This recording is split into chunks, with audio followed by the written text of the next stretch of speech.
Hey y'all, welcome back to the Intuitish podcast. I am your host Tisha, and today's episode is titled From Disconnection to Divine Guidance. So, we're going to be jumping into something that I'm sure all of us has experienced at one point or another in our lives, and that is feeling disconnected from ourselves, feeling disconnected from our lives, and feeling disconnected from our intuition. So, we're going to dive into identifying these disconnections and what the root cause of these disconnections are, and also giving you some tips as to how you can embark on this journey toward divine guidance. So, the episode before last, we introduced or we said that we were going to start doing a crystal or card of the week. And this week, I have a new tarot deck for y'all, and this is called Black Tarot.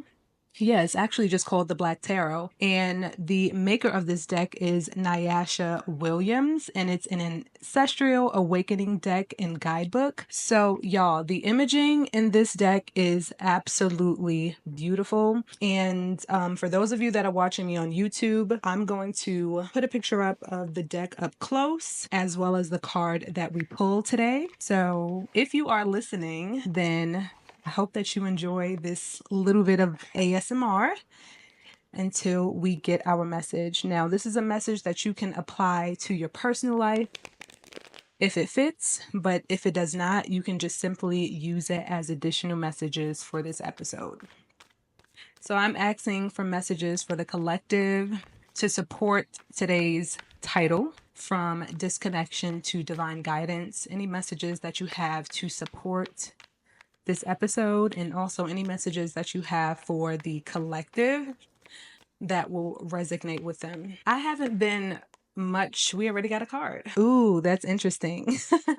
So the card that we got is the Temperance. This card is actually in perfect alignment with today's episode because the Temperance is all about finding balance. In the standard tarot, there's a woman pouring water from one cup into another cup. And this card is all about patience and kind of doing things in moderation. I think this aligns perfectly with this episode because when you are experiencing disconnection and you are working toward trying to find your divine guidance and tapping into your intuition again, it's important for you to be patient, to take your time, and to do things in moderation. Because at the end of the day, this disconnection was not created overnight. This is something that was a constant series of choices or decisions or actions that led up to a point of being disconnected from yourself. So I hope that message was helpful for you leading into today's episode. I first want to call out what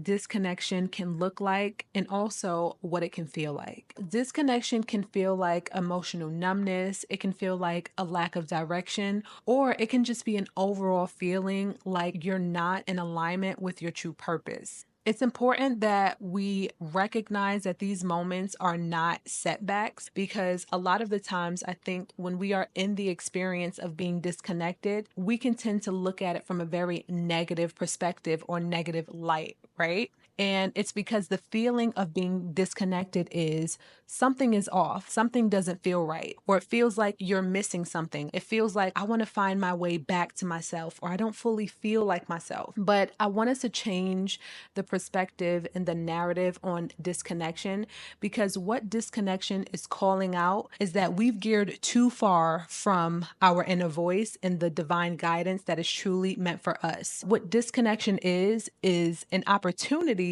for us to realign with ourselves, reconnect with our values, and reconnect with who we truly are and what is most important to us. So really, it's just an opportunity for us to make some positive shifts in our lives. I remember when I was working on my mission statement for Intuitish, and I talked about this a little bit in the previous episode, but I was talking about my personal journey and what led up to me creating Intuitish. And one of the things that I was talking about about is how I was feeling very unfulfilled. I was in a 9 to 5 position. I was working in corporate and I was not at all happy. I didn't have a sense of fulfillment. I wasn't excited to go to work every day. And I just felt like I wasn't fully living up to my truest potential. There are a lot of us that are feeling trapped by their responsibilities, by expectations, and by fear. We keep trying to push through and hoping that things are going to change, but we don't realize that the key to transformation, to changing our lives, comes from within. And the moment that we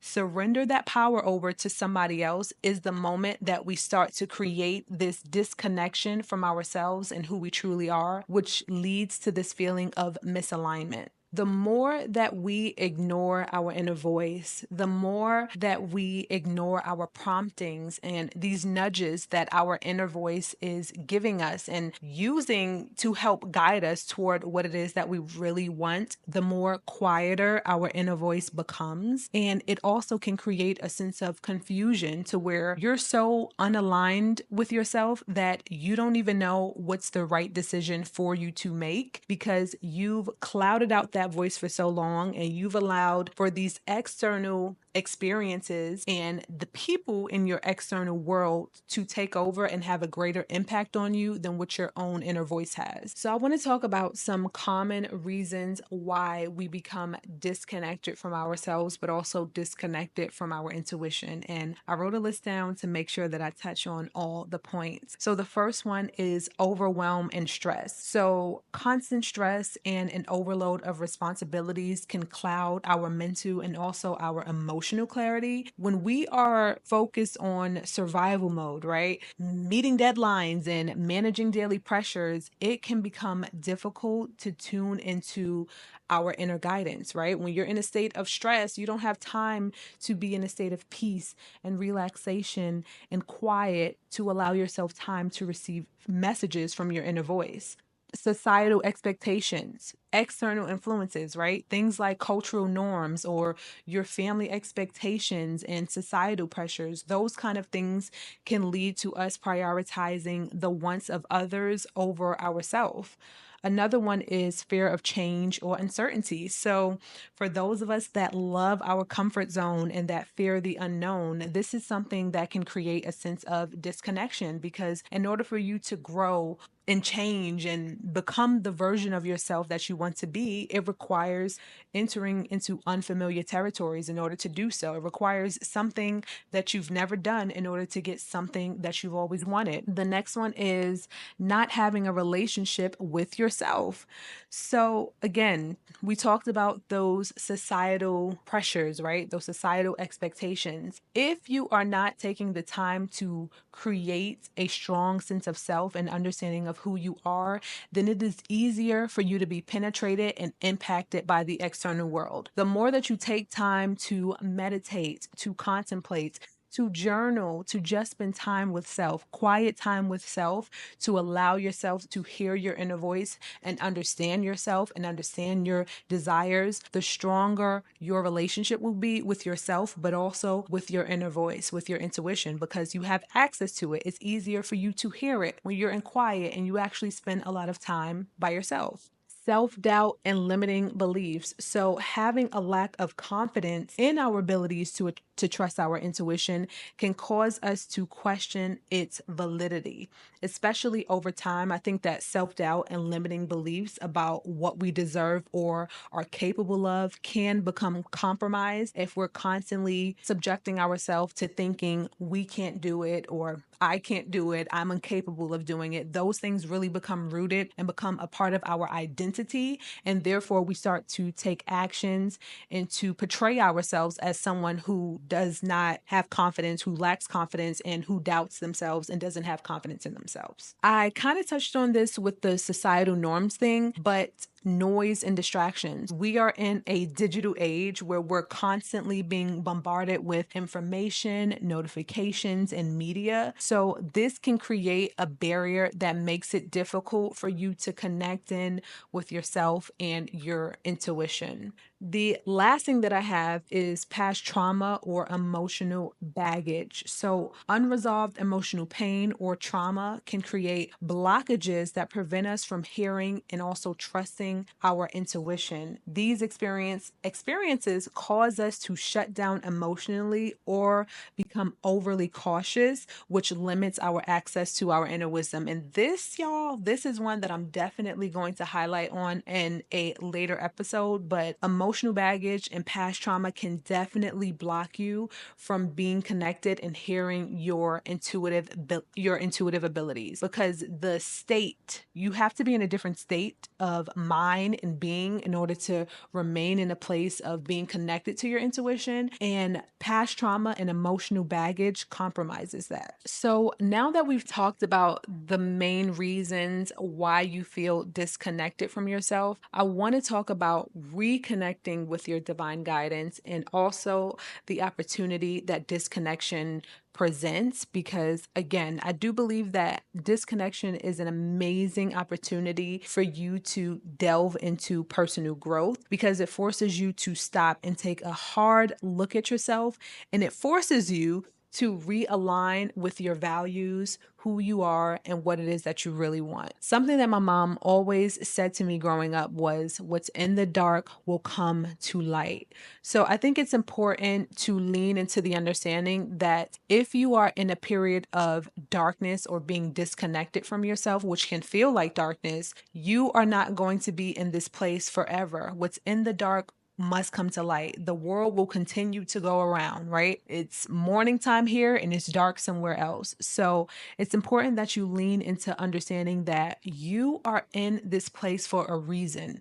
So while you are here, do your best to make the best of it. I touched on this a little bit earlier about feeling like you're missing something or you need to get back to something. This is something that I really want to talk about, because another mindset shift that I feel like is important here is understanding that there's nothing for you to get back to. The person and the version of yourself that you were up to this point served you up to this point. But if you are truly on a journey of personal growth and change and transformation, then you understand that a different version will always be required of you for you to make it to that next level. When you think about having a millionaire mindset or the law of attraction, that requires you having a different mindset, a different level of understanding, and just a different set of tools that you need with you on that journey. So I think it's important that we shift the way that we look at being disconnected from ourselves or what we feel as ourselves, and really kind of tune in and think, is this version of myself that I'm disconnected from, is this a true representation of who I am? Or is this version of me someone that my mom wanted me to be, or someone that my dad wanted me to be, or something that I saw on TV or social media, and I felt like in order to fit in with the norm, I took on the personality or even the physicality of this person. So I think it's important for us to make these assessments in order to make the adjustments that's necessary to be in alignment with our true self. What I've come to learn is a lot of times what we expect versus what the universe or God has planned for us is never the same. And it's because we don't know everything. Have you ever heard somebody say, if I knew what I know now, if I knew that everything that was required for me to get to this point, I wouldn't have done it.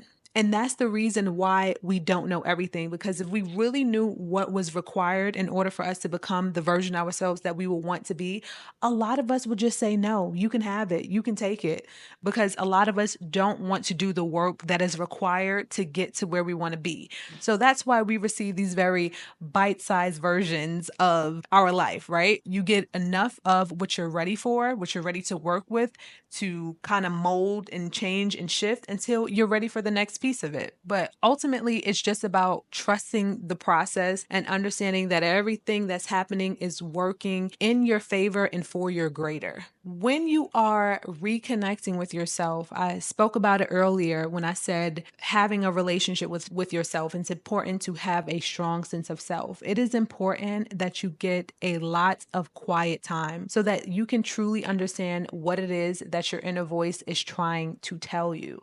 So spending time time meditating, journaling, anything that sort of helps you to feel connected with yourself. And it can also be some unconventional things. For instance, for me, when I'm practicing self-care and I'm taking a bubble bath, that's a way that I feel really connected with myself. When I'm taking a shower, it's something about the water that I'm able to hear my thoughts and hear my inner voice clearly. So I think in this season, it's important to not overthink it and to just get in this experimental space of trying out different things. Or if you already have something that works, if it's going out in nature, going to the park, whatever your thing is, it's important that you practice these things and that you practice these things consistently when you're in a state of disconnection. So here are some questions that you can ask yourself while you're in this state. What does fulfillment look like for me?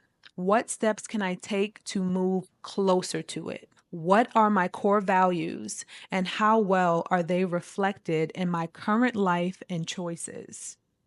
What fears or doubts are holding me back from pursuing what I truly want? What does my ideal day look like? And how can I incorporate elements of that into my life now? What recent experiences has caused me significant joy or distress? What do they reveal about my needs and desires? How do I handle change and uncertainty? What strategies can I use to embrace these challenges with more confidence? So those are some things that I empower you to ask yourself if you are on this journey and in this season of feeling disconnected and you're looking to reconnect with yourself. Something that's really important that you ask yourself in this season, in addition to the previous prompts that I suggested, is have you taken action on previous guidance that your inner voice have given you? And a lot of the times you'll find that the answer to this question is no. A lot of the times we feel like we're disconnected, and it's really a false sense of disconnection because we haven't even taken action on the previous promptings that we received. It's almost like the constant need for validation. Is this what I'm supposed to do? Are you sure this is what I'm supposed to do? Instead of being in a state of taking action. So what happens is, due to this constant need of validation and inaction, it creates silence, right? Where we feel like we don't hear our inner voice anymore, when and actually it's like your inner voice is basically saying, I gave you all of the information that you need right now up to this point. The only thing I'm waiting on you to do is take action on this so that we can further advise. Your disconnection is just stagnation. But you have to ask yourself these tough questions. Have you started the business? Have you enrolled in school? Have you pursued whatever personal goal it is that you know that you're supposed to be doing, that you know that you're meant to do? Have you done those things before looking for more or seeking more information and advice when you haven't even done the things that you've been previously advised to do? It's almost like the universe or God or your spirit guides are asking, why should we give you more? You haven't even done this part of it. How is it that you're asking for the next piece? Can we get through this first and catch up a little bit before we give you the next piece of information? So you have to understand that every decision that you have made up to this point, it's almost like you're adding drops into a bucket, right? So every decision that you made has either been for your greatest good or not, right? It's either been feeding your confidence or taking away from your confidence, connecting you or disconnecting you. But on the contrary of that, when you start to take actions like following your past guidance, following your promptings, you're slowly starting to pour out of that bucket the weight and the baggage that's been tying you down to this version of yourself, this reality, and creating this disconnection. And yeah, y'all, I think that living an intuitive lifestyle is ultimately a learning to trust the flow of life and trusting that if you are in a season of experiencing disconnection, then it is divine, right? That this is happening for a reason and that there is nothing that you are lacking. There's no other place that you need to be other than in the present moment. I do have an affirmation that you can take with you, but also I have a whole episode of affirmations to help you awaken your intuition. So please feel free to check that out as well. But the affirmation that I have for you is I trust my inner voice and follow the guidance it offers me. I am always aligned with my highest path. And with that said, thank you so much for tuning into this episode of the Intuitish podcast, Disconnection to Divine Guidance. I am your host, Tisha. Thank you so much for joining me. Until next time, take care.